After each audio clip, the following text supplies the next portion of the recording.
വീണ്ടും നമ്മൾ ദൈവവചനത്തിന് മുന്നിലേക്ക് കടന്നു വരികയാണ്. നമ്മൾ അതിൻ്റെ 19-ാം അധ്യായം അതിൻ്റെ 1-ാമത്തെ വാക്യത്തിൽ നമ്മളിങ്ങനെയാണ്, ഒരു ചുവന്ന പശുവിനെ കൊണ്ടുവരണം, അല്ലേ? ഈ മെസ്സേജിൻ്റെ ഒരു പൂർണ്ണ രൂപം നിങ്ങൾ കേട്ടെങ്കിലേ നിങ്ങൾക്കത് മനസ്സിലാവും. ബട്ട് ഇൻ ബിറ്റ്വീൻ നിങ്ങൾ കുറച്ച് ഭാഗം മിസ് ചെയ്ത് കണ്ടിന്യൂഷൻ പോയാൽ you won't get the entire message. So ആ മെസ്സേജിൻ്റെ ഒരു കംപ്ലീറ്റ്നെസ്സിലേക്ക് നിങ്ങൾ ശ്രദ്ധ കൊണ്ടുവരണം. ഇവിടെ 19-ാം അധ്യായത്തിൻ്റെ 1-ാം വാക്യത്തിൽ ഒരു ചുവന്ന പശുവിനെ കൊണ്ടുവരുവാൻ പറഞ്ഞു. നമ്മൾ ചുവന്നത് എന്തുകൊണ്ടാണ് ചുവന്നത് നമ്മൾ കേട്ടു. ദ മീനിങ് ഓഫ് ആദമിൻ്റെ പേര്, ആദം എന്ന വാക്കിൻ്റെ അടുത്ത് ചുവന്നത്. അപ്പം ക്രിസ്തുവിന് ആദമിനോടുള്ള ബന്ധത്തിലൊരു പേരുണ്ടായിരുന്നു. എന്തായിരുന്നു പേര്? Last Adam. നമ്മൾ ആ വാക്യത്തിലേക്ക് ഒന്ന് പോവുകയാണ്. 1 കൊരിന്ത്യർ ലേഖനം 45-ാമത്തെ വാക്യമാണ്. 1-ാം മനുഷ്യനായ ആദാം ജീവനുള്ള ദേഹിയായി തീർന്നതുപോലെ ഒടുക്കത്തെ ആദാം ജീവിപ്പിക്കുന്ന ആത്മാവായി. എന്നാൽ ആത്മീയമല്ല, പ്രാകൃതമത്രേ ഒന്നാമത്. If you have taken that you can read 1:45, 15:45. 1 കൊരിന്ത്യർ ലേഖനം 15:45.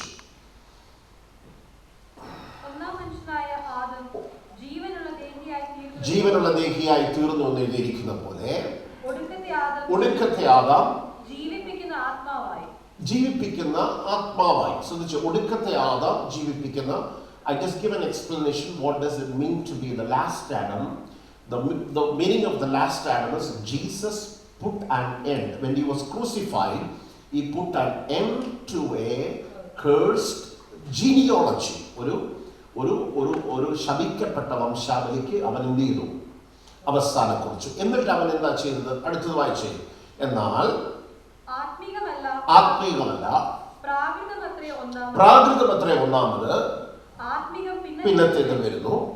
ഒന്നാം മനുഷ്യൻ ഭൂമിയിൽ നിന്നുള്ളവൻ,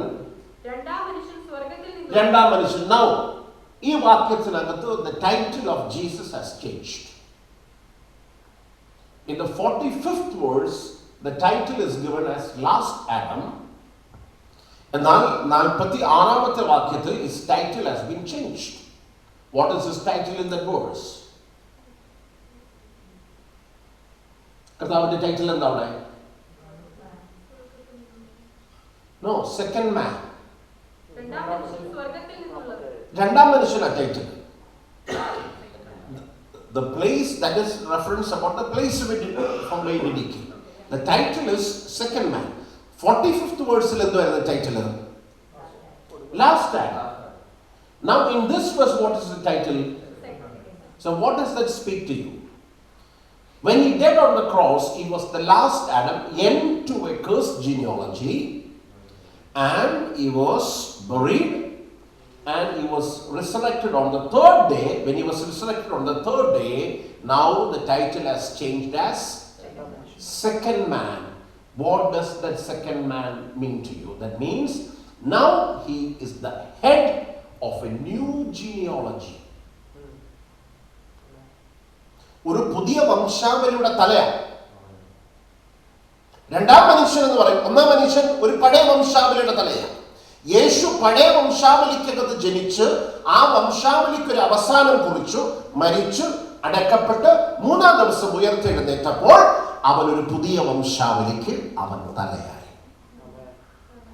Now to capture this thought, പൗലോസ് 1 കൊരിന്ത്യർ ലേഖനം 5-ാം അധ്യായം 17-ാം വാക്യത്തിൽ ഇങ്ങനെ പറഞ്ഞത്, ഒരുവൻ ക്രിസ്തുവിലായാൽ. ഈ പുതിയ സൃഷ്ടി എന്ന് പറഞ്ഞാൽ എന്താ?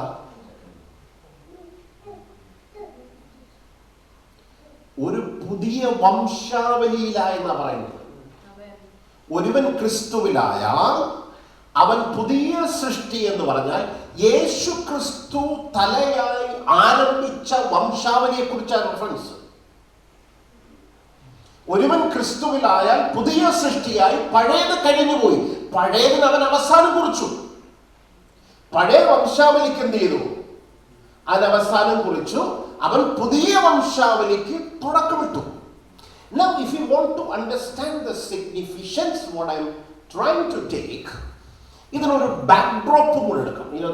I'll link a backdrop to this message.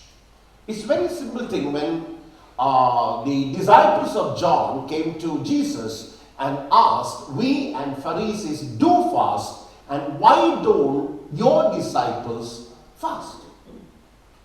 A simple question. ഞങ്ങളും യോഹന്നാന്റെ ശിഷ്യന്മാർ ഞങ്ങളും പരീക്ഷന്മാർ ഉപവസിക്കുന്നു, കർത്താവേ നിന്റെ ശിഷ്യന്മാർ എന്തുകൊണ്ട് ഉപവസിക്കുന്നില്ല? യേശു ആ ഒറ്റ ചോദ്യത്തിന് 3 മറുപടിയാണ് കൊടുത്തത്. So because in one answer itself, the answer to the question was not complete, so he had to have an additional 3 answers. The first answer was, മണവാളൻ അവരെ വിട്ടുപിരിയുമ്പോൾ എന്ത് ചെയ്യും? തോഴ്മക്കാർ ഉപവസിക്കും. ചോദ്യം ശ്രദ്ധിച്ചോണേ, ശിഷ്യന്മാർ എന്തുകൊണ്ട് ഉപവസിക്കത്തില്ല എന്നുള്ളതാണ് ചോദ്യം. സോ നിങ്ങളൊരു അക്കാഡമിക് ക്ലാസ്സിൽ ഇരിക്കുന്ന പോലെ ഇരിക്കുക. That is the only way going to get it. അല്ലാണ്ട് ഒരു അക്കാഡമിക് ക്ലാസ്സിൽ ഇരിക്കുന്ന പോലെ you need to pay attention. അപ്പം why don't they sit and fast? The first thing is, definitely they're going to fast, but the bridegroom is with them. ഇപ്പോൾ മണവാളൻ ഉണ്ട്, കൂടെ ഉള്ള ദിവസം മണവാളൻ വിട്ടു പിരിഞ്ഞ സമയം വരുമ്പോൾ they is going to fast. The second answer was, ആരും കോടിത്തുണ്ണമെടുത്ത് പഴയ തുണിയോട് ചേർത്ത് തുന്നാറില്ല. ചേർത്ത് തുണിയാൽ കീറിൽ ഏറ്റവും വലുതായിത്തീരും. The second answer, I'll come to that. The third answer is, ആരും പുതുവീഞ്ഞെടുത്ത് പഴയ തുരുത്തിയിൽ പകർന്നു വെക്കാറില്ല. പകർന്നു വെച്ചാൽ പുതുവീഞ്ഞ് തുരുത്തി പൊട്ടി പുതുവീഞ്ഞ് എന്ത് ചെയ്യും? ഒഴുകി. These were the 3 answers. എൻ്റെ ചോദ്യം, see, to save time, സമയത്തെ ലാഭിക്കുവാനാണ് ഞാനത് വായിപ്പിക്കാത്തത്. Now, from the third answer I'll begin. The third answer was, new wine shall not be poured in old wineskin. The question is, why? എന്തുകൊണ്ടാണ് പുതുവീഞ്ഞ് പഴയ തുരുത്തിയിൽ പകർന്നു വെക്കാത്തത്? കാര്യം, പുതുവീഞ്ഞിന് ഒരു സ്വഭാവമുണ്ട്. It has a fermenting and it has an expanding effect. പുതുവീഞ്ഞ് എന്ത് ചെയ്യും? നുരഞ്ഞു പൊന്തും. പുതുവീഞ്ഞ് എക്സ്പാൻഡ് ചെയ്യും. പുതുവീഞ്ഞ് എക്സ്പാൻഡ് ചെയ്യുന്നത് കൊണ്ട് ഈ പഴയ തുരുത്തി എന്ന് പറയുമ്പോൾ അതിനനുസരിച്ച് എക്സ്പാൻഡ് ചെയ്യുന്ന കപ്പാസിറ്റി നഷ്ടപ്പെട്ടതാണ് ഈ പഴയ തുരുത്തി. Why it is called the old wineskin? Because it has lost the capacity to expand with the wine. അതത്ര ഭാഗം ക്ലിയർ അല്ലേ? എന്താണ് ഈ പഴയ തുരുത്തി? ഇപ്പൊ കർത്താവ് പറയുന്നത് ശ്രദ്ധിച്ചോണം. എന്തുകൊണ്ടാണ് നിന്റെ ശിഷ്യന്മാർ ഉപവസിപ്പിക്കാത്തത് ചോദിച്ചത്? ഒന്നാമത് കർത്താവ് പറഞ്ഞത്, ഇവന്മാർ പഴയ തുരുത്തിയാണ്. ശിഷ്യന്മാർ എന്തുവാണ്? Old വൈൻസ്കിനാണ്.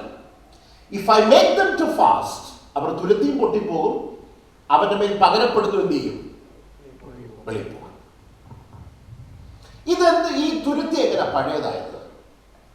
That means it has been once used. Is the Holy Spirit speaking to you anything? Amen. If you look back, every church, every denomination was a result of an outpouring of the new wine. If you look back to the history, if you look back to the history of Caroline Revival, go back to Pentecostal, the Martopite, the CSI, whatever, all movement was a result of an outpouring of the Holy Spirit. And if you go to the 1900s Azusa Revival, or again you can go back, before the Azusa there was revival. Every church, Methodist, all these church, Anglican, whatever maybe, if you go back, once it was all a result of an outpouring of new wine. But later what happened? All this wineskin became so rigid and it became unusable. Again, if you study the history of revival, there was not a single revival again which was poured upon an existing denomination. ഒരിക്കലും രണ്ടാമതൊരു പകർച്ച സ്ഥാപിക്കപ്പെട്ട ഉള്ള സഭയുടെ നടുവിലേക്ക് പരിശുദ്ധാത്മാവ് പകർന്നിട്ടില്ല. കാര്യം എന്താണെന്നറിയാമോ? ഇതെല്ലാം പഴയ തുരുത്തിയായിപ്പോയി. All became old wineskins. One rule of the പരിശുദ്ധാത്മാവിന്റെ പകർച്ചയുടെ ഒരു റൂൾ എന്താണെന്നറിയോ? If you are seeking a new anointing, you should be a new wineskin. Until you become a new wineskin. See, നമ്മളെല്ലാം ഒരു പകർച്ചയുടെ അനന്തരഫലമാണ്. Sometime, somewhere in the history, God has poured a new wine upon us. My question is, have you ever renamed yourself? Have you become a new wineskin that you may receive a new fresh outpouring in 2026? നന്നായി തിരിച്ചറിഞ്ഞു. ദൈവം അങ്ങനെ പറഞ്ഞു പോകാം. 2010 ദൈവം പ്രവർത്തിച്ചതല്ല 12 ചെയ്തു, 12 ചെയ്യുന്നല്ല 13 ചെയ്തു, 13 ചെയ്യുന്നല്ല 14 ചെയ്തു, 14 15, 16 ചെയ്യുന്നല്ല 20 ചെയ്ത്, 20 ചെയ്തല്ല 22 ചെയ്ത്, 24 ചെയ്തല്ല 25 ചെയ്ത്, 25 ചെയ്തല്ല 26. So every time the Spirit moves in a new way. But what we have, the human tendency is, we immediately become the old wineskin. Example, the Galatian church. ആത്മാവിൽ ആരംഭിച്ചു. You begin in the spirit and ended up in the flesh. ആത്മാവിൽ ആരംഭിച്ചത് എന്ത് ചെയ്തു? ജഡത്തിൽ സമാപിച്ചു. എന്താ പ്രശ്നം എന്നറിയോ? We always want to look back to the prior experience. നമ്മൾ എപ്പോഴും പുറകോട്ടുള്ള എക്സ്പീരിയൻസിനെ റിപ്ലിക്കേറ്റ് ചെയ്യാനാണ് നോക്കുന്നത്. Every time when the Spirit moves, He moves in a new way. Praise the Lord. So ഈ പഴയ തുരുത്തിയെ നമുക്ക് പുതുതാക്കാൻ പറ്റുമോ? Can we renew this old wine skin? നമ്മളെല്ലാം ഒരു പുതുവീഞ്ഞിന് വേണ്ടിയല്ലേ? So as you are gathered here in a fasting, എന്തിനാ നിങ്ങൾ fast ചെയ്യുന്നത്? Are you looking for a new wine? Then you should become a new wine skin. ഈ എങ്ങനെ പുതിയ wine skin ആക്കാൻ പറ്റുന്നത്? ഓൾഡ് വൈൻ സ്കിന് ദൈവം അവർ എന്തുകൊണ്ട് ഈ വൈൻ സ്കിൻ ഉണ്ടാക്കിയിരിക്കുന്നത്? They use some kind of animal skin to make a wine skin. ഒരു മൃഗത്തിൻ്റെ തോല് കൊണ്ടാണ് വൈൻ സ്കിൻ ഉണ്ടാക്കുന്നത്. ഒരിക്കലും ഒരു വീഞ്ഞ് പകർന്ന് അതിന് ഡിഫറെൻറ്റ് ഷേപ്പുകളാവും. അത് ആ വീഞ്ഞെടുത്ത് കഴിയുമ്പോൾ it becomes very stiff. So വീണ്ടും എന്നെ തൊഴിക്കാതെ വണ്ണം അവരെന്നെ റിന്യൂ ചെയ്യും, റീചാർജ് ചെയ്യും. എങ്ങനെ റിന്യൂ ചെയ്യുന്നറിയോ? അവരെ കുറച്ച് നാളെടുത്ത് വെള്ളത്തിലിടും. The first process is ഇതിനെടുത്ത് വെള്ളത്തിലിടും. ഈ വെള്ളത്തിൽ 1-2 മാസം കഴിയുമ്പോൾ കിടക്കുമ്പോൾ എന്താ പറയുക? കുറച്ച് പദം വരും. ഈ വെള്ളത്തിൽ നിന്ന് ഇതിനെ എടുത്ത് എണ്ണ തേക്കും. Apply oil. എണ്ണ തേച്ചിട്ട് പിന്നെ പുകയത്ത് വെക്കും. അതല്ലേ സങ്കീർത്തനകാരൻ പറഞ്ഞാൽ പുകയത്ത് വെച്ച അങ്ങനെ വാക്യോ കണ്ടിട്ടില്ല. ഞാൻ പുകയത്ത് വെച്ച തുരത്തി പോലെ, ഞാൻ പുകയത്ത് വെച്ച തുരത്തി പോലെ. എന്തിനാ ഈ പുകയത്തിൽ സങ്കീർത്തനം പുകയത്ത് കറിയുന്നത്? He was renewing himself. He is becoming a new wineskin in order to receive a fresh anointing. ശ്രദ്ധിച്ചേ, എന്തോ ഈ വെള്ളത്തിലിടുക എന്ന് പറഞ്ഞാൽ?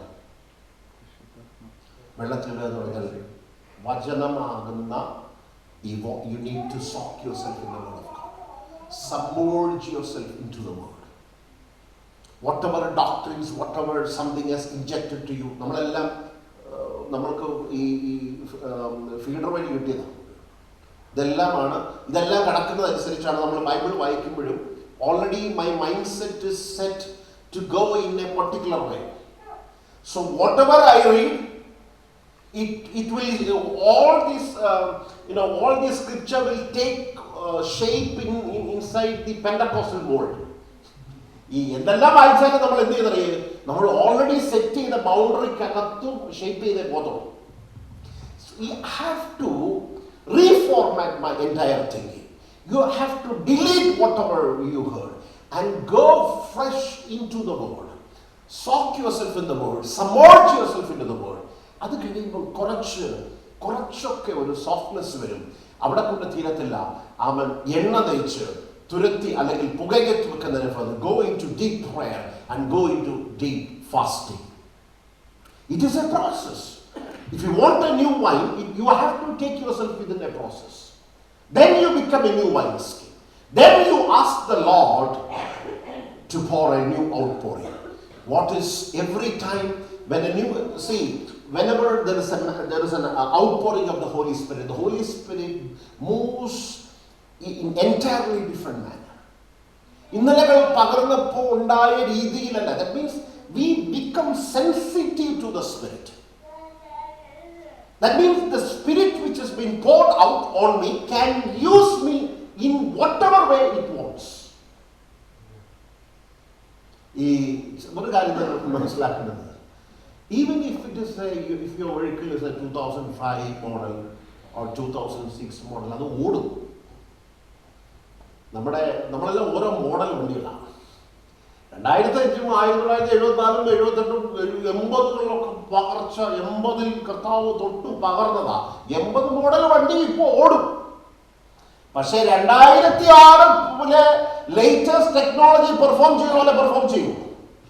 ഞാൻ പറയുന്നത് മനസ്സിലാക്കുക. നമ്മൾ ഈ പല വണ്ടികളെയും കാണുന്നത് 80 74 വൺസ് ഇറക്കി വിട്ടിട്ട് അല്ലാണ്ട് ഇതുവരെ എന്ത് ചെയ്തിട്ടില്ല, അപ്ഗ്രേഡ് ചെയ്യാത്ത വണ്ടികളായി കാണുന്ന മുഴുവൻ. So you need to be, church has to be consistently be upgraded.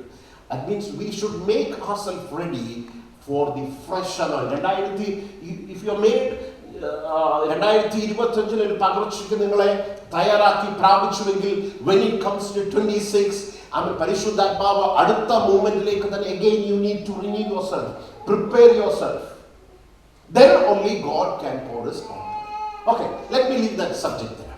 Coming to the second matter is, കർത്താവ് പറഞ്ഞൊരു കാര്യം, കോഴിത്തുണ്ടമെടുത്ത് എന്ത് ചെയ്യത്തില്ല, പഴയ വസ്ത്രത്തോട് ചേർത്ത് തുന്നാറില്ല.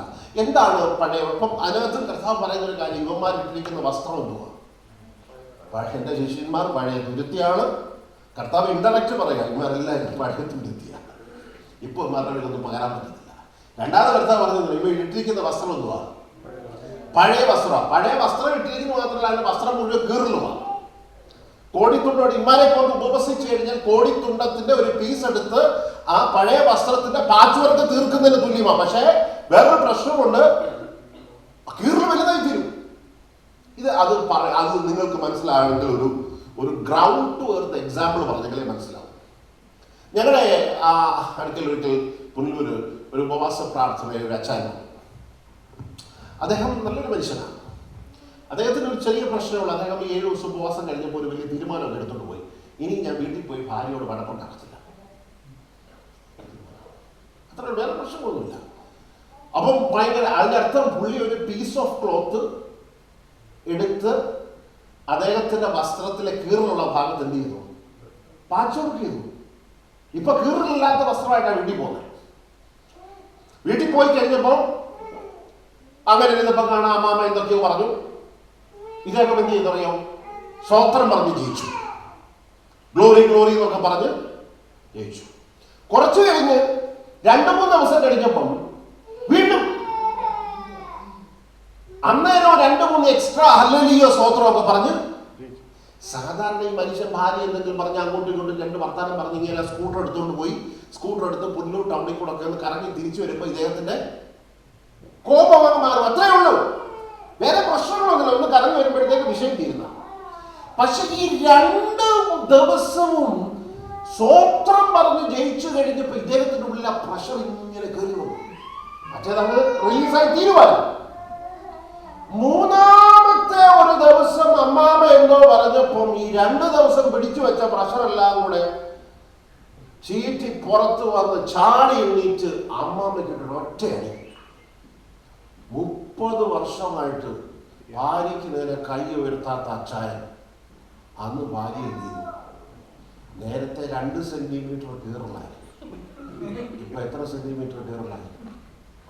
10-15 സെന്റിമീറ്റർ. അതാ പറഞ്ഞത്, കോടിത്തുണ്ടമെടുത്ത് ആരെങ്കിലും കീറിയ വസ്ത്രത്തോട് ചേർത്ത് തുന്നിയാൽ എന്തു പറ്റും? ആ ചിന്തൽ ഏറ്റവും വലുതായി തീരും. എന്താണ് അച്ചായനെ പറ്റിയ കുഴപ്പം? നിങ്ങളിവിടാണോ ശ്രദ്ധിക്കുന്നത്? എന്താണ് അച്ചായനെ പറ്റിയ കുഴപ്പം? അദ്ദേഹത്തിന്റെ പഴയ വസ്ത്രത്തിൽ അദ്ദേഹം പാച്ച് വർക്ക് ചെയ്യാൻ തുടങ്ങി. ഇത് പഴയ വസ്ത്രത്തിൽ പാച്ച് വർക്ക് ചെയ്യുന്നതല്ല. അതുകൊണ്ടാണ് കൊരിന്ത്യർ ലേഖനത്തിൽ പറഞ്ഞത്, ഒരുവൻ ക്രിസ്തുവിലായാൽ അവൻ പുതിയ സൃഷ്ടിയാകുന്നു.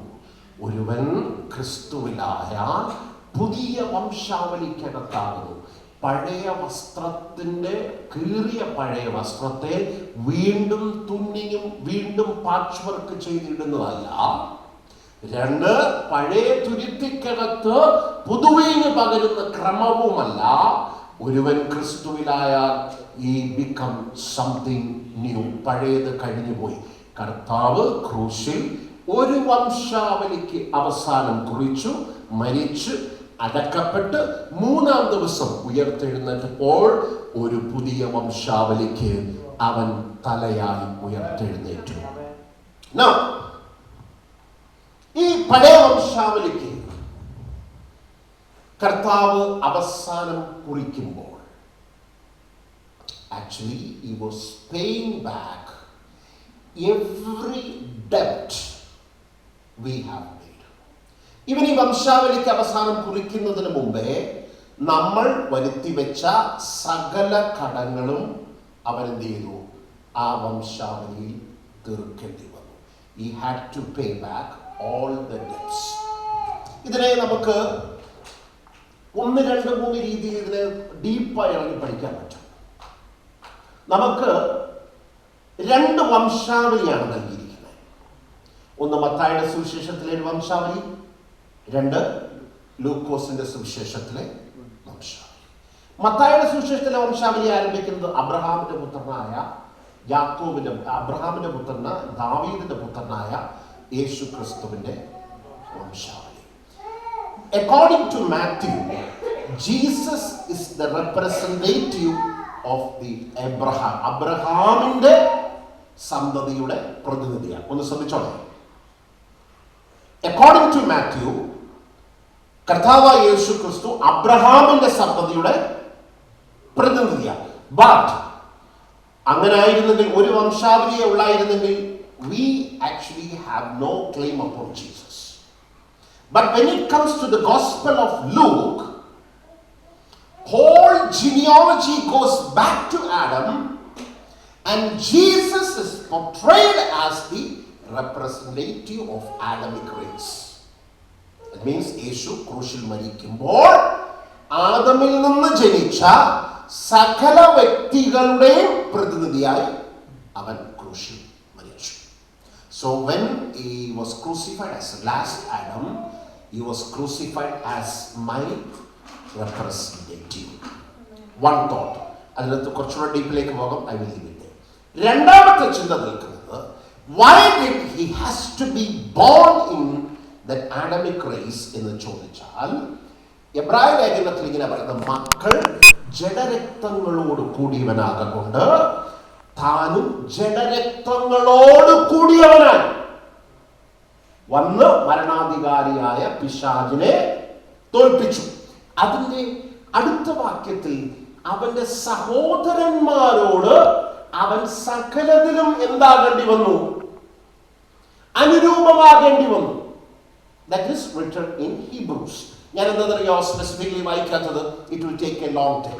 രണ്ടാമത്തെ ചിന്ത നിൽക്കുന്നത്, he became very മനുഷ്യന്റെ കിൻസ്മാൻ റിഡീമറായി മാറി.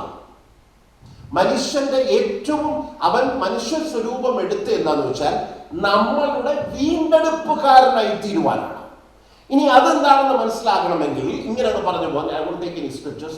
In the Old Testament there is ആ പഴയ നിയമത്തിൽ വീണ്ടെടുപ്പുകാരൻ എന്നൊരു ഒരു പൊസിഷൻ, വീണ്ടെടുപ്പുകാരൻ അല്ലെങ്കിൽ രക്തപ്രതികാരകൻ എന്നൊക്കെ ന്യായപ്രമാണത്തിനകത്ത് വായിക്കുന്നു. രക്തപ്രതികാരൻ, ഒരുവൻ കൊന്നാൽ അവന്റെ ഏറ്റവും അടുത്ത ബന്ധു എന്ത് ചെയ്യണം?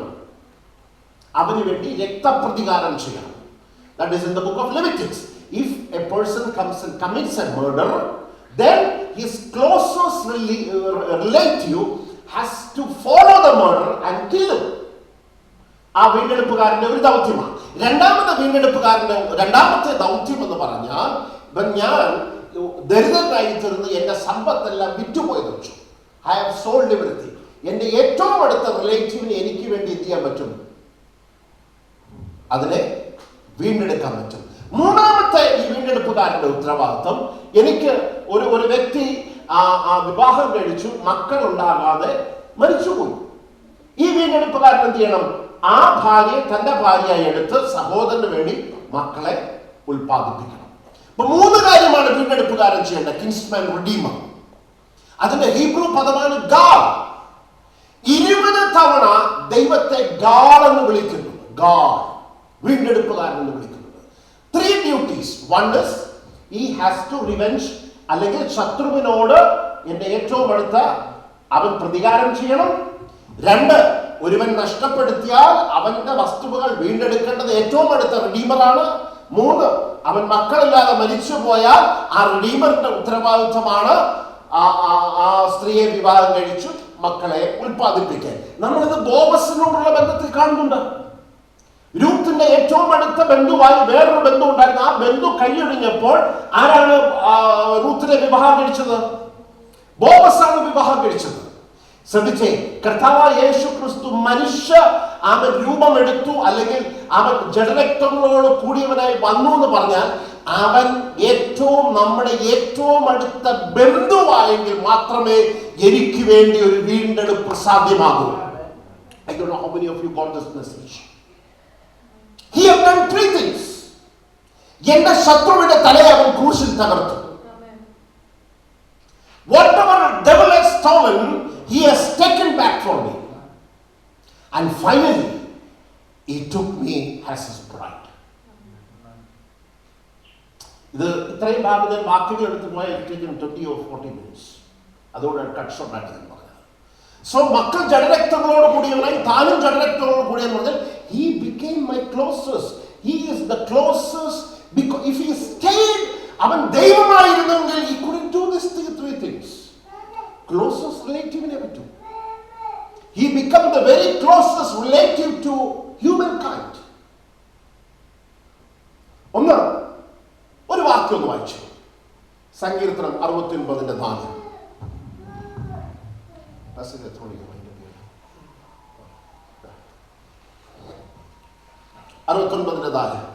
പെട്ടെന്ന് വായിച്ചു. കാരണം കൂടാതെ എന്നെ പയക്കുന്നവർ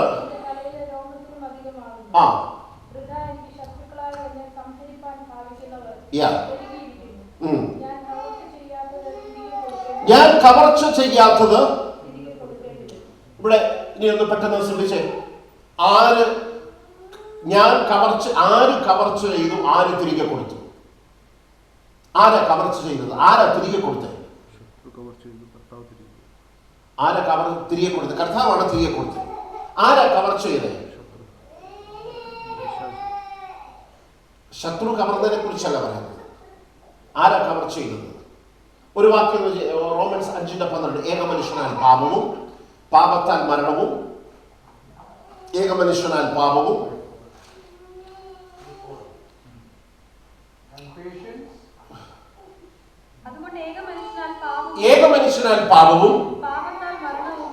പാപത്താൽ മരണവും ലോകത്തിൽ കടന്നു.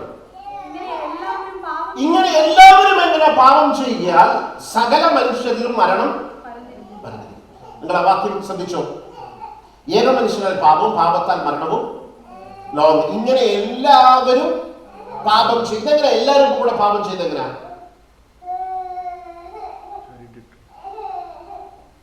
നിങ്ങളത് കേട്ടോ ഞാൻ പറഞ്ഞത്? ഏക മനുഷ്യനാൽ പാപവും പാപത്താൽ മരണവും ലോകത്തിൽ കടന്നു. ഇങ്ങനെ എല്ലാവരും പാപം ചെയ്യാൻ. എങ്ങനെ എല്ലാവരും പാപം ചെയ്തത്? അല്ലെങ്കിൽ ആദം പാപം ചെയ്തപ്പോൾ നമ്മൾ ഉണ്ടായിരുന്നു? നമ്മളില്ലായിരുന്നു. ഇനി നമ്മൾ അയർലൻഡിൽ പോലും വന്നിട്ടില്ല, അല്ല UK പോലും വന്നിട്ടില്ല. അബ്രഹാമിന് മൽക്കീസെദക്കിന് അബ്രഹാം ദശാംശം കൊടുത്തപ്പോൾ ലേവി എവിടെ ആയിരുന്നു? ബൈബിളിലെ ലേഖനം വായിച്ചിട്ടില്ല. അബ്രഹാം മൽക്കീസെദക്കിന് ദശാംശം കൊടുത്തപ്പോൾ എബ്രായ ലേഖനം പറയുന്നു ലേവി അബ്രഹാമിന്റെ കടിപ്രദേശത്തായി. അപ്പോൾ എബ്രായ ലേഖനകർത്താവ് പറയുന്നത് ആർക്ക് ദശാംശം കൊടുത്തു? ലേവി മൽക്കീസെദക്കിന് ദശാംശം കൊടുത്തു. I think the problem is solved. Adam പാപം ചെയ്തപ്പോൾ നമ്മളെവിടെ?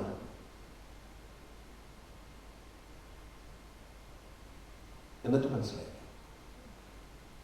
നമ്മൾ ആദമിനകത്തായിരുന്നു.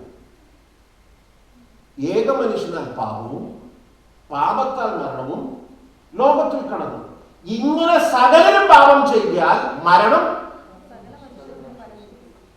പറഞ്ഞിട്ടുണ്ടോ? മരിക്കുമോ?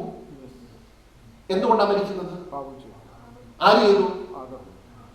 സാറേ, ആദമല്ല, നമ്മൾ എവിടെയായിരുന്നു ഞാൻ ചോദിക്കുന്നത്. ആഹാ, നമ്മുടെ ആത്മവർക്ക് തിന്നത്. നമുക്കിതുവരെ you need to understand the language of the Bible. നമ്മുടെ സെക്യുലർ ലാംഗ്വേജ് അല്ല, ബൈബിൾ ലാംഗ്വേജ് ആണ്. അതേ ലോജിക്കല്ലേ എബ്രായ ലേഖനകർത്താവ് പറഞ്ഞത്. എബ്രായ ലേഖനകർത്താവ് പറഞ്ഞത് മൽക്കീസദക്കിന്റെ ക്രമപ്രകാരമാണ് ക്രിസ്തു. ന്യായപ്രമാണ പ്രകാരം ലേവി ഗോത്രത്തിന് പൗരോഹിത്യം. In order to show the superiority of ഈ പൗരോഹിത്യത്തിന്റെ superiority കാണിക്കുവാൻ എബ്രായ ലേഖനകർത്താവ് ലേവി മൽക്കീസദക്കിന് ദശാംശം കൊടുത്തു എന്നാ പറയുന്നത്. കാര്യം ലേവി എവിടെപ്പോഴാണ് ജനിക്കുന്നത്, മൽക്കീസദക്ക് ഇവിടെ കിടക്കുന്നത്. അതിന് പുള്ളി കൊണ്ടുവരുന്ന എബ്രായ ലേഖനകർത്താവ് പറഞ്ഞത് അബ്രഹാം കൊടുക്കുമ്പോൾ ലേവി എവിടെ ഉണ്ടായിരുന്നു? അബ്രഹാമിന്റെ ഉള്ളിൽ ഉണ്ടായിരുന്നു. അതും ആ ലോജിക്കാണ് പൗലോസ് ഏക മനുഷ്യനാൽ പാപവും പാപത്താൽ മരണവും ലോകത്തിൽ കടന്നു. ഇങ്ങനെ സകല മനുഷ്യരും പാപം ചെയ്തു. ബിക്കോസ് ആദമിന്റെ സന്തതിയിലായിരുന്നു പാപം ചെയ്യുന്നതിന് മുമ്പ്. അവന്റെ സന്തതി പാപം ചെയ്തതിന് ശേഷമാണ് ഉണ്ടായത്. അങ്ങനെയെങ്കിൽ ഞാൻ കവർച്ച ചെയ്യാത്തത് തിരികെ കൊടുത്തു എന്ന് പറഞ്ഞാൽ ആര് കവർച്ച ചെയ്തു? ഇതാര് കവർച്ച ചെയ്തെന്നറിയാമോ? ആദം കവർന്നു, ദൈവത്തിന്റെ മഹത്വത്തെ കവർന്നു. ആദം പിശാചിനെ അനുസരിച്ചപ്പോൾ ദൈവത്തെ കള്ളനാക്കി. ദൈവത്തിന് കൊടുക്കേണ്ട മഹത്വത്തെ എന്ത് ചെയ്തു? കവർന്നു. അപ്പൊ ആദം ദൈവത്തിന്റെ മഹത്വം കവർന്നപ്പോ ഞാൻ എവിടായിരുന്നു? അപ്പൊ കവർച്ച ചെയ്യാത്തത് കർത്താവ് തിരിച്ചു കൊടുത്തെന്ന് പറഞ്ഞപ്പോൾ ആരുടെ ഡ്യൂ ആണ് പേ ചെയ്തത്? അത്രയും മനസ്സിലായി. കർത്താവിന്റെ സ്വന്തം He paid back that which you and me has stolen. Okay, ആ വംശാവലിക്കത്തവൻ ജനിച്ചപ്പോൾ he paid back every debt. He became my kinsman redeemer. ഇനി ഇതിനകത്ത് ഏറ്റവും അനുഗ്രഹമായ കാര്യം എന്താണെന്നറിയോ? When Jesus paid back, He paid more than what I have stolen. See, it's not something you hear എല്ലാ ദിവസവും കേൾക്കുന്നല്ല ഞാൻ പോകുന്നത്. അതിന്റെ എഫക്റ്റ്, പ്രൊഫൗണ്ട് എഫക്റ്റ് ഭയങ്കരമാണ്. If you go to a verse in Romans chapter 13, ലംഘനത്തിന്റെ കാര്യവും കൃപാദാനത്തിന്റെ കാര്യം എന്ന വാക്യം 5:11 വാക്യം 5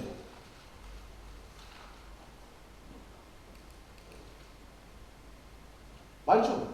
അത്രയുമല്ല, ലംഘനത്തിന്റെ കാര്യവും കൃപാദാനത്തിന്റെ കാര്യവും ഒരുപോലെയല്ല. ഏകന്റെ ലംഘനത്താൽ അനേകർ മരിച്ചുവെങ്കിൽ 12 അല്ലേ? 15. ഓക്കെ, 15. എന്നാൽ ലംഘനത്തിന്റെ കാര്യവും ഇനി ശ്രദ്ധിച്ചോണം, ലംഘനത്തിന്റെ കാര്യവും എന്തോ ലംഘനം? ഒരു വണ്ട് അകന്ന് പോയിക്കോളും. എന്റെ പൊന്നെ, പിള്ളേരെല്ലാം ഇങ്ങനെ നോക്കി. ലംഘനത്തിന്റെ കാര്യവും എന്തോ ലംഘനം? ഏത് ലംഘനത്തെ കുറിച്ചായി പറയുന്നത്? ആദമ്യ ലംഘനത്തിന്റെ കാര്യമാണ്.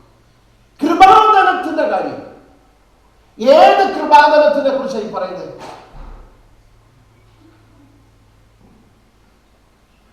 കൃപാദാനം എന്ന് പറഞ്ഞാൽ ഇതിന്റെ ഓപ്പോസിറ്റായി കർത്താവായ യേശു ക്രൂശിൽ ചെയ്ത വീണ്ടെടുപ്പിനെ കുറിച്ചാണ്.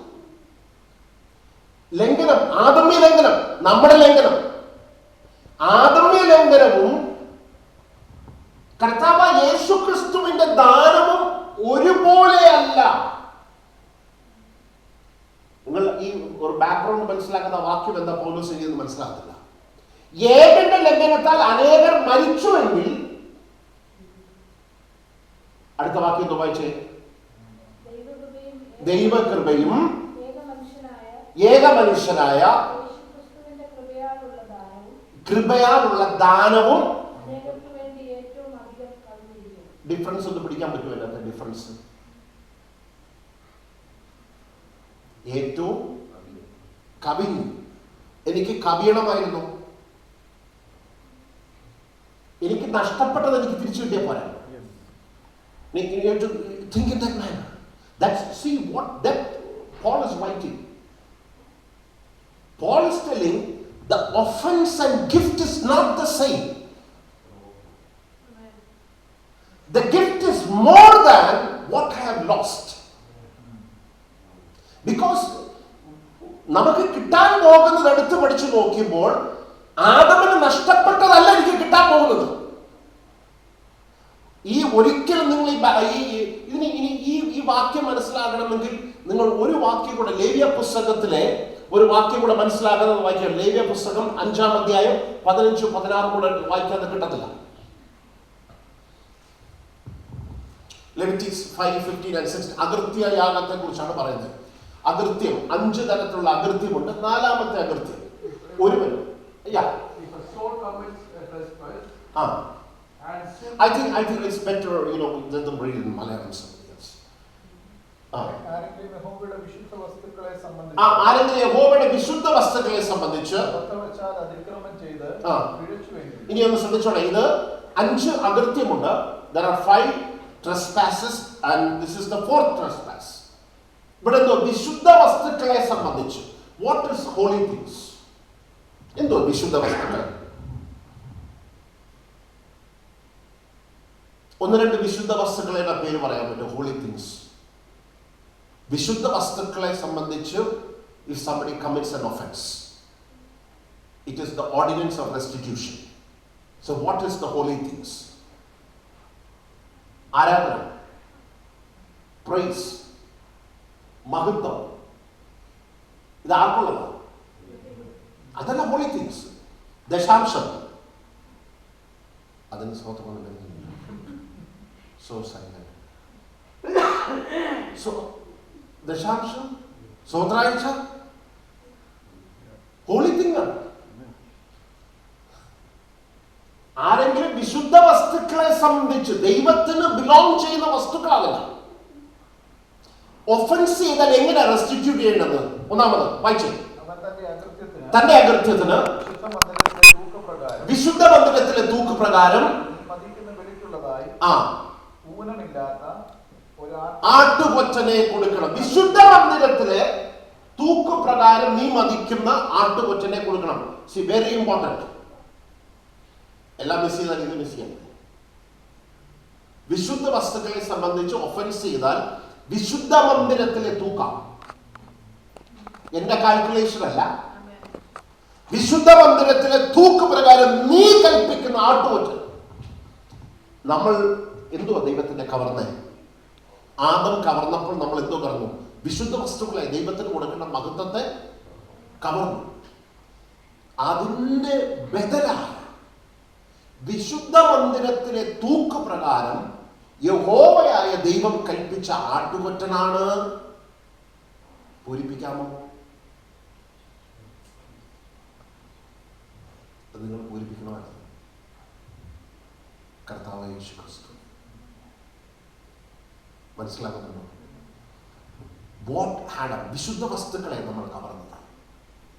ഞാൻ കവർന്നതിനെ അവൻ എന്ത് ചെയ്തു? തിരികെ കൊടുത്തു.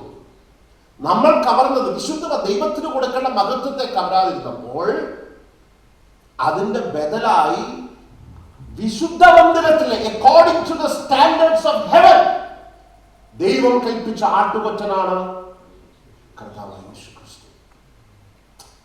ഈ ഞാൻ ചില സഭകളിൽ പറഞ്ഞത്, നിങ്ങൾ ഈ ഗൗരവമില്ലാതെ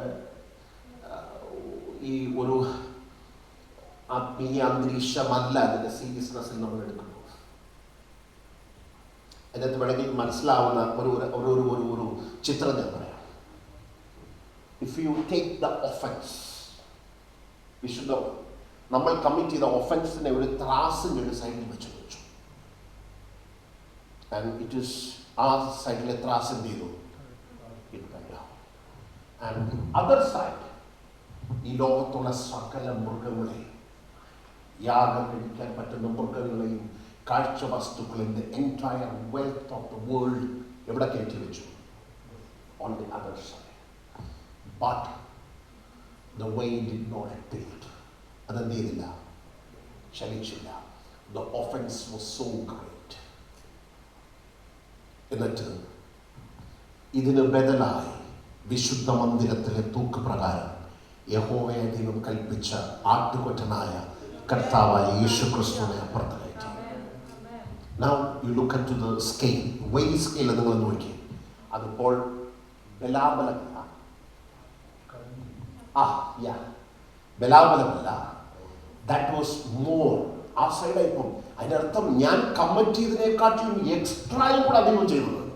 അതുകൊണ്ടാണ് റോമാലേഖനം പറഞ്ഞത് ലംഘനത്തിന്റെ കാര്യവും കൃപാദാനത്തിന്റെ കാര്യവും ഒരുപോലെയല്ല. നിങ്ങൾക്ക് ഇത് മനസ്സിലാകാതെ until you link it with this Leviticus books, you won't understand what is in the mind of Paul. Because Paulos, he was so rooted in the scriptures. പഴയ നിയമത്തിന്റെ ആഴത്തിൽ നിൽക്കുന്ന ഒരു മനുഷ്യനാണ് എന്ത് ചെയ്യേണ്ടത്? പൗലോസ് ഇവിടെ എഴുതിയിരിക്കുന്ന ഓരോ വേർഡും മനസ്സിലാക്കണമെങ്കിൽ you should be very familiar with the Old Testament scriptures. അതായത് ലംഘനത്തിന്റെ കാര്യവും കൃപാദാനത്തിന്റെ കാര്യവും ഏകന്റെ ലംഘനത്താൽ അനേകർ മരിച്ചുവെങ്കിൽ ഏകന്റെ കൃപയാലുള്ള ദാനത്താൽ അനേകർക്ക് വേണ്ടി ഏറ്റവും കവിഞ്ഞു. എനിക്ക് കവി ഉണ്ടായിരുന്നു. എനിക്ക് നഷ്ടപ്പെട്ടത് തിരിച്ചു കിട്ടിയാൽ മതിയായിരുന്നു. എനിക്കെന്തോ നഷ്ടപ്പെട്ടത് നിത്യജീവനാണ്. പക്ഷേ എനിക്ക് നിത്യജീവൻ തിരിച്ചു കിട്ടിയാൽ മതിയായിരുന്നു. പക്ഷേ നിത്യജീവനല്ല എനിക്ക് തിരിച്ചു കിട്ടിയത്. യേശു പറഞ്ഞു, ജീവൻ ഉണ്ടാകുവാനും സമൃദ്ധിയായ ജീവൻ. So we need to go into that. ആ സമൃദ്ധിയിലേക്ക് കയറേണ്ടത് ജീവനിലല്ല, ജീവന്റെ സമൃദ്ധിയെ. Praise the Lord. ഇനി അത് മാത്രമല്ല, വിശുദ്ധ മന്ദിരത്തിലെ തൂക്കുപ്രകാരം താൻ കൽപ്പിക്കുന്ന അത് മാത്രം അടുത്തൊരു ഭാഗമുണ്ട്. ലേവ്യ പുസ്തകം ഒന്നുകൂടെ താപ്പോട്ട് വായിച്ചു.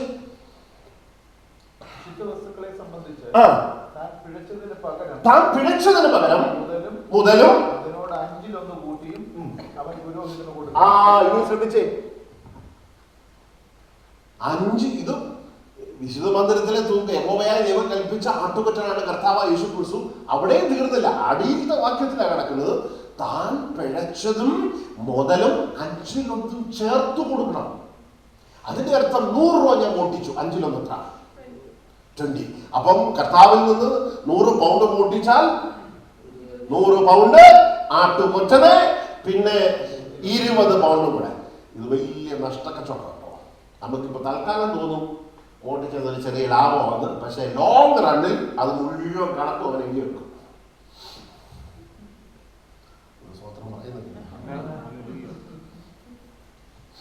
ഇല്ലെങ്കിൽ ഞാൻ പറഞ്ഞത് മാറ്റമുണ്ടെങ്കിൽ കുറച്ചുകൂടി ഓട് ലൈഫിൻ്റെ അങ്ങോട്ട് പോയിട്ട് തിരിഞ്ഞു പോകുമ്പോൾ മനസ്സിലാവും. ഇപ്പോഴും നമുക്ക് മനസ്സിലാക്കാം. നമുക്ക് ഇപ്പം കുഴപ്പമില്ല. ശ്രദ്ധിച്ച് കർത്താവ് ചെയ്തപ്പോൾ 100 രൂപയും കൊടുത്ത് എക്സ്ട്രയും കൊടുത്ത്. ഇനി നിങ്ങൾക്ക് മനസ്സിലാവേണ്ട ഒരു ഉദാഹരണോടെ പറഞ്ഞാൽ നമുക്ക് പോകാം. എനിക്കത് പിടികിട്ടും, ഏകദേശം പിടികിട്ടി, എന്നാൽ കുറച്ചുകൂടെ. ഉദാഹരണത്തിന് എൻ്റെ വീടിൻ്റെ അടുത്തൊരു ചായക്കട. ഞാൻ ആ ചായക്കടയിൽ പോയി രാവിലെ പൊറോട്ട ഇറച്ചിയൊക്കെ കഴിച്ച് അങ്ങനെ കുറച്ച് നാൾ കടക്കാരനോട് പറഞ്ഞു പൈസ തരാതെ എഴുതിയിട്ടോളാം. പറ്റുബുക്കിലൊക്കെ എഴുതിയിട്ട് ഒരു 25,000 രൂപയായി. അപ്പോൾ ഒരു ദിവസം കഴിക്കാൻ നിന്നപ്പോൾ പറഞ്ഞു ഈ പരിപാടിക്ക് പൈസ. അപ്പം ഞാൻ ഈ പൈസ കൊടുക്കാൻ നോക്കി നടത്തില്ല. അപ്പം ഞാൻ നമ്മളൊക്കെ പോകുമ്പോൾ പിന്നീട് എന്തിയാ പൈസ എന്തിയേ പൊറോട്ട ഇറച്ചി കഴിച്ചിട്ട് പൈസ എന്തിയാ എല്ലാവരും കേട്ട പുള്ളി. ഞാനിപ്പോൾ അതുകൊണ്ട് എന്ത് ചെയ്തില്ല. അങ്ങനെ ഇരുന്നപ്പോൾ എൻ്റെ അപ്പനത് കേട്ടു. എൻ്റെ മോൻ 25,000 രൂപയുടെ അപ്പൻ ഒരു ദിവസം കടക്കാരനോട് വന്ന് ചോദിച്ചു, എൻ്റെ മോൻ എത്ര 25,000. അപ്പം പറഞ്ഞു പലിശയും കൂടെ ചേർത്ത് പറ. അല്ല ചേർത്ത് പറയാൻ പറ്റില്ല, പറഞ്ഞാൽ 5,000 രൂപ പലിശ. എന്നിട്ട് എൻ്റെ അപ്പൻ എന്ത് ചെയ്യുന്നു, ഒരു 5 ലക്ഷം രൂപ എനിക്ക് എക്സ്ട്രാ എത്ര കിടപ്പുണ്ട്? 470 എക്സ്ട്രാ. ഇപ്പൊ ഞാൻ ആ കടയുടെ ഫ്രണ്ടിൽ കൂടെ നടന്നാൽ കേറുന്നില്ലയോ സാറേ? 2 പൊറോട്ട എടുക്കും. പണ്ട് ഇടയ്ക്ക് പൊറോട്ട വെച്ച് ഉണങ്ങിയ പൊറോട്ട എടുത്തിട്ടുണ്ടോ? ഇപ്പം അടിച്ച പൊറോട്ട കൊടുത്തില്ല. എന്താ കാര്യം? എക്സ്ട്രാ കിടക്കും.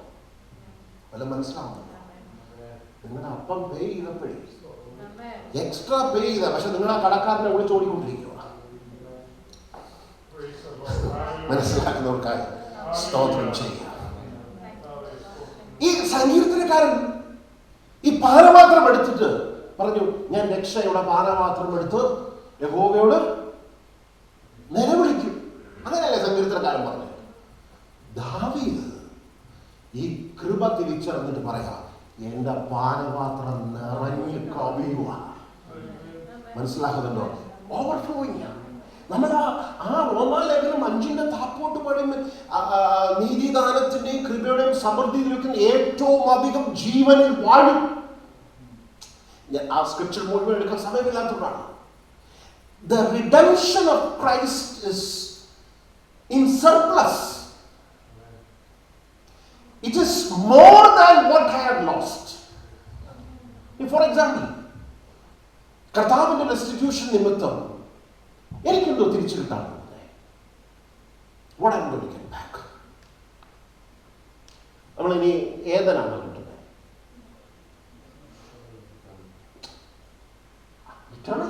ഇറ്റേണൽ ലൈഫ് ഉണ്ട്.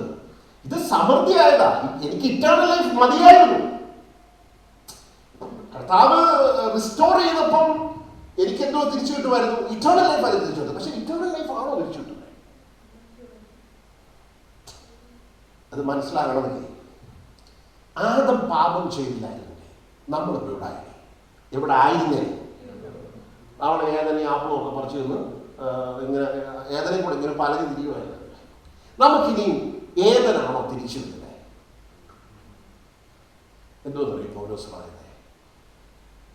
നാം ദൈവത്തിന്റെ അവകാശികളും ക്രിസ്തുവിന്റെ കൂട്ടവകാശി.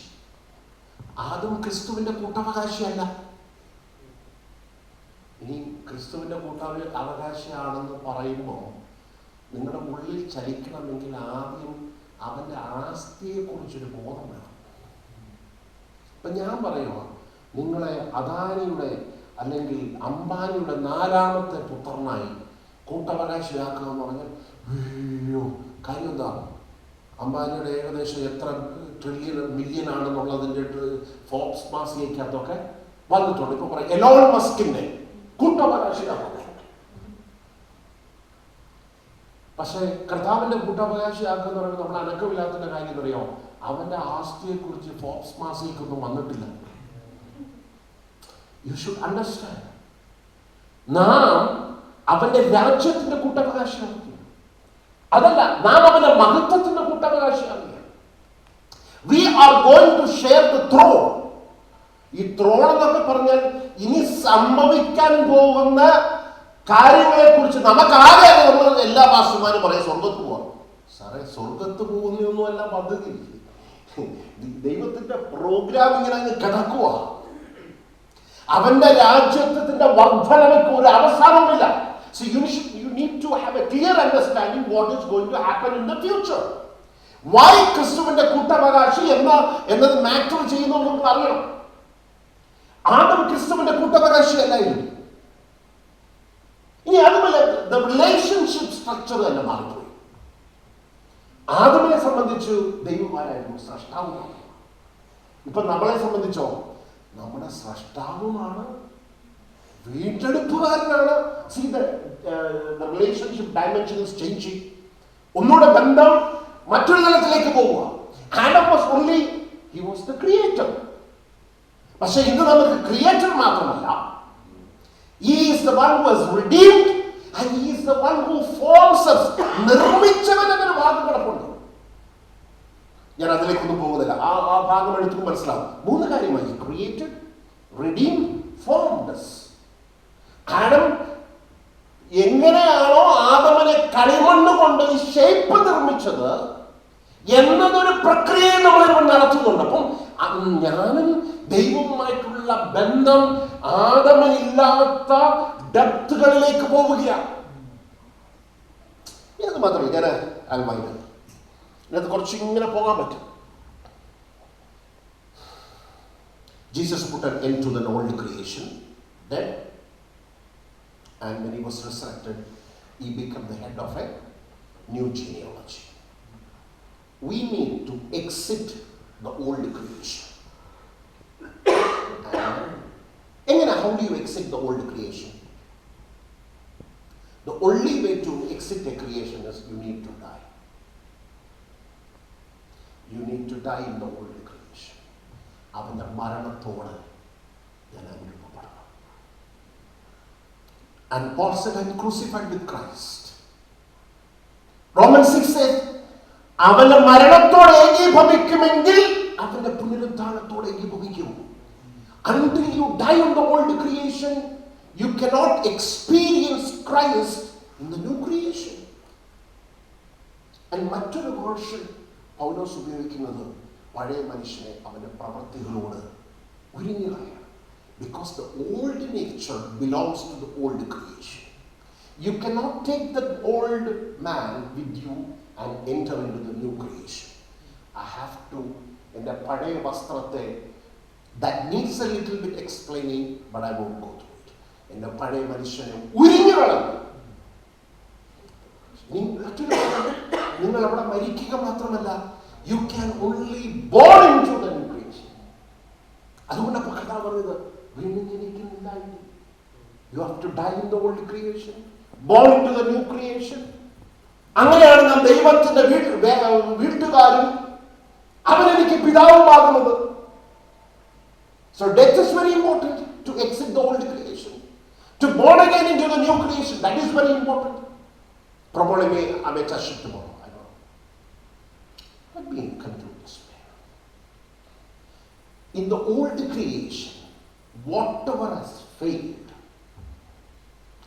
God wants to fulfill in us, which is the new creation.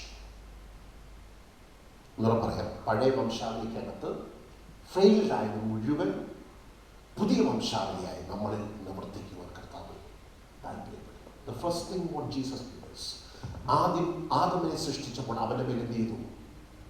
ഊതി. ഇറ്റേണൽ ലൈഫ് എന്ത് ചെയ്തു? പകർന്നു. പുതിയ സൃഷ്ടിപ്പിലോ യേശു മരിച്ചു ഉയർത്തെഴുന്നേറ്റപ്പോൾ ശിഷ്യന്മാരുടെ അടുത്തിൽ വന്ന് ആദ്യം ചെയ്തത് അവരുടെ മേൽ ഊതിയില്ലേ? ഊതിയില്ലേ? ആർക്കറിയാം? ആദമിനെ ഊതി. ശിഷ്യന്മാരുടെ അടുക്കൽ എന്ത് ചെയ്തു? അവരുടെ മേൽ ഊതി. See, what is വീണ്ടും കർത്താവ് റീക്രിയേറ്റ് ചെയ്യുക. ആദമിനെ ദൈവത്തിന്റെ സ്വരൂപത്തിലും സാദൃശ്യത്തിലും എന്ത് ചെയ്തു? സൃഷ്ടിച്ചു. പുതിയ സൃഷ്ടിപ്പായി നമ്മളെയോ പുത്രന്റെ സ്വരൂപത്തോട് അനുരൂപമാക്കുവാനാണ്. പഴയ സൃഷ്ടിപ്പിൽ ആദം ദൈവത്തിന്റെ അംബാസിഡർ ആയിരുന്നു. അവരോട് പറഞ്ഞു, ആദമിനോട് പറഞ്ഞു, വാഴുക, represent me in the earth. Adam failed. പക്ഷെ പുതിയ സൃഷ്ടിപ്പിൽ പൗലോസ് പറയുക, ക്രിസ്തുവിന്റെ സ്ഥാനാധിപതിയായി ഞാൻ നിങ്ങളോട് കൽപ്പിക്കും. The fourth, Adam was the co-worker with God. Adam was the co-creator with God. Adam എന്തെങ്കിലും ക്രിയേറ്റ് ചെയ്തായിരുന്നു? Did Adam create anything? Did Adam have a part in creation? What was the part?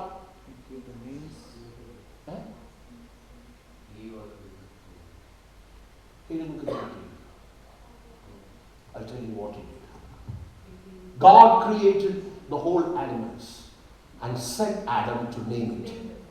ഈ name it എന്ന് പറഞ്ഞാൽ നമ്മൾ ചിന്തിച്ചിരിക്കുന്നു, ആന നടന്നു വന്നപ്പം ആദം പറഞ്ഞു അംഗീകരിക്കട്ടെ ആന, കുതിര നടന്നു വന്നപ്പം കുതിര, കോഴി വന്നപ്പം അയ്യോ അത് അങ്ങനെയൊന്നുമല്ല. പേരിട്ടെന്ന് പറഞ്ഞാൽ, see, name is very important. It was Adam who gave character to these animals. Because ആനയെ ക്രിയേറ്റ് ചെയ്ത് ആനയ്ക്ക് തുമ്പിക്കൈ കൊണ്ട് എന്ത് ചെയ്യണമെന്ന് അറിയത്തില്ല. ഇതിന്റെ സോഫ്റ്റ്വെയർ ആരാ കൊടുത്തത്? That's what it means. നീ പേരിടാൻ പറഞ്ഞപ്പോൾ കുതിര ഓടണമെന്ന് ആര് തീരുമാനിച്ചു? ഇനി ദൈവമായിരുന്നെങ്കിലോ ഇത് ചെയ്തതെങ്കിലോ എങ്ങനെ വരുമായിരുന്നു? എങ്ങനെ വരുമായിരുന്നു? ഇങ്ങനെ വരത്തുള്ളൂ. കാര്യം ആദമും ദൈവവും ഒരു ഹൃദയമോ ഒരു മനസ്സാണ്. That means sin has not happened. അതല്ലേ പൗലോസ് പറഞ്ഞ ക്രിസ്തുവിന്റെ മനസ്സുള്ളവരാകുക. ഈ Adam was a co-creator. Exactly Paul is telling നമ്മൾ ക്രിസ്തുവിന്റെ കൂട്ടുവേലക്കാർ. നിങ്ങൾക്ക് മനസ്സിലാകുന്നുണ്ടോ എനിക്കറിയത്തില്ല. ക്രിസ്തുവിന്റെ കൂട്ടുവേലക്കാർ. We are called to co-create. What I am doing, I am doing an act of creation. What he is doing. ക്രിസ്തുവിന്റെ കൂട്ടുവേലക്കാരൻ ഇവിടെ ഇരിക്കുന്ന ഓരോരുത്തരും, not only pastors, everybody is called as a co-worker. Exactly as Adam created, we are called as a co-worker. ഈ ആദം ദൈവമാണ് ആദമിന് പകരം ഈ മൃഗങ്ങൾക്ക് പേരിട്ട്. എക്സാക്ട്ലി അങ്ങനെ വരത്തുള്ളൂ. നമ്മൾ ഈ when it comes to the book of Corinthians, there are the Corinthian church writing many queries to Paul, asking about divorce, asking about കന്യകമാരെ കുറിച്ച് ചോദിക്കുന്നു. അങ്ങനെ ഒത്തിരി ചോദ്യം ചോദിക്കുമ്പോൾ ഒരു കാര്യത്തിന് മാത്രമേ ദൈവം മറുപടി കൊടുക്കുന്നുള്ളൂ, വിവാഹം കഴിഞ്ഞവരെ പറ്റി മാത്രം. ബാക്കി ഒരു ചോദ്യത്തിനും ആരും മറുപടി കൊടുക്കുന്നില്ല. കർത്താവ് മറുപടി കൊടുക്കുന്നില്ല. പിന്നെ ആരാ മറുപടി കൊടുക്കുന്നത്? ദൈവത്തിന്റെ വിശ്വാസൻ എന്ന് കണ്ട് മറുപടി കൊടുക്കുന്ന ആരാ? പൗലോസാ മറുപടി കൊടുക്കുന്നത്. Paul is writing. അപ്പൊ വാസ്തവത്തിൽ എന്താ സംഭവിച്ചെന്നറിയോ? ഇനിയിപ്പോ കർത്താവാണ് ആ മറുപടി കൊടുത്തിരുന്നെങ്കിലോ എങ്ങനെ വരുമായിരുന്നു? ബിക്കോസ് ഹൃദയമെല്ലാം ഒന്നാണ്. അതിന്റെ അർത്ഥം എന്താണെന്നറിയോ?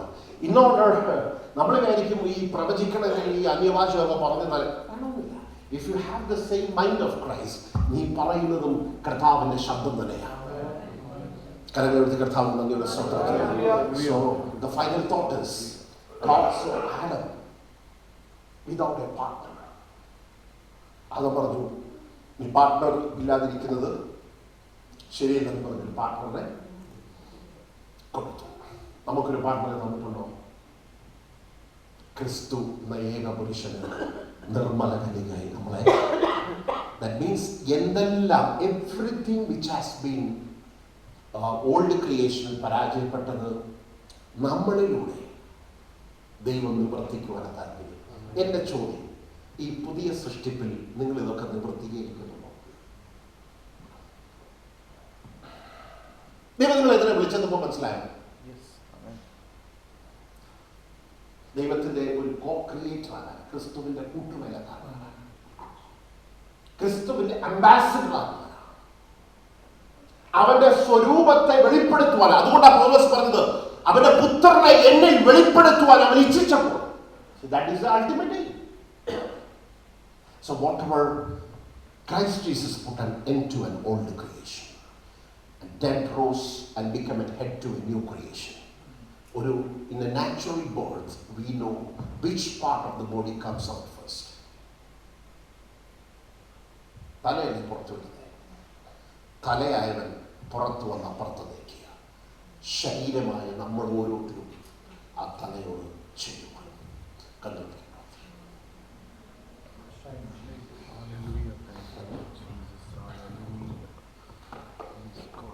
കർത്താവേ, സമയത്തിനായി സ്തോത്രം ചെയ്യുന്നു.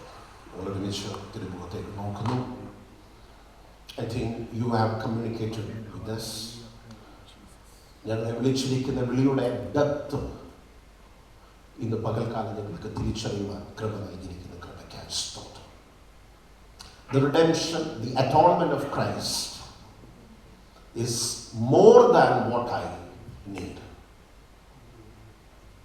അവൻ ജീവൻ ഉണ്ടാകുവാനും സമൃദ്ധിയായ ജീവൻ, കർത്താവേ, സമൃദ്ധിയായ ജീവൻ, to reign in the life of Jesus. ഏതെങ്കിലും നഷ്ടപ്പെട്ട നിത്യജീവനല്ല, നിത്യജീവന്റെ സമൃദ്ധി അത് ഞങ്ങളുടെ ശരീരത്തിൽ മേൽ വ്യാപരിക്കട്ടെ. ഞങ്ങളുടെ ജീവിതത്തിന്റെ സമസ്ത മേഖലകൾ വ്യാപരിക്കട്ടെ. മരണം ബാധിക്കുന്ന മേഖലകൾ, പ്രതികൂലങ്ങൾ യേശുവിന്റെ നാമത്തിൽ വിട്ടുമാറട്ടെ. Lord, as we seek a new anointing, ഒരു പുതിയ അഭിഷേകത്തിനായി ഞങ്ങൾ തിരുമുഖത്തേക്ക് നോക്കുമ്പോൾ, Amen, help us to renew ourselves, make ourselves a new wine skin, that we may receive a new outpouring. കർത്താവേ, സഭയുടെ അന്തരീക്ഷത്തിനകത്ത് പുതിയ പകർച്ചകൾ ഉണ്ടാകുവാൻ കർത്താവ് സഹായിക്കണം. ഈ ദിവസങ്ങളിൽ ഞങ്ങളെ തന്നെ ഒന്ന് ആ മൂവ്മെന്റിനകത്തേക്ക് കടവാൻ, to be sensitive to the Spirit. Thank you for your wonderful hands over our life. I bless this church once again. In Jesus' name.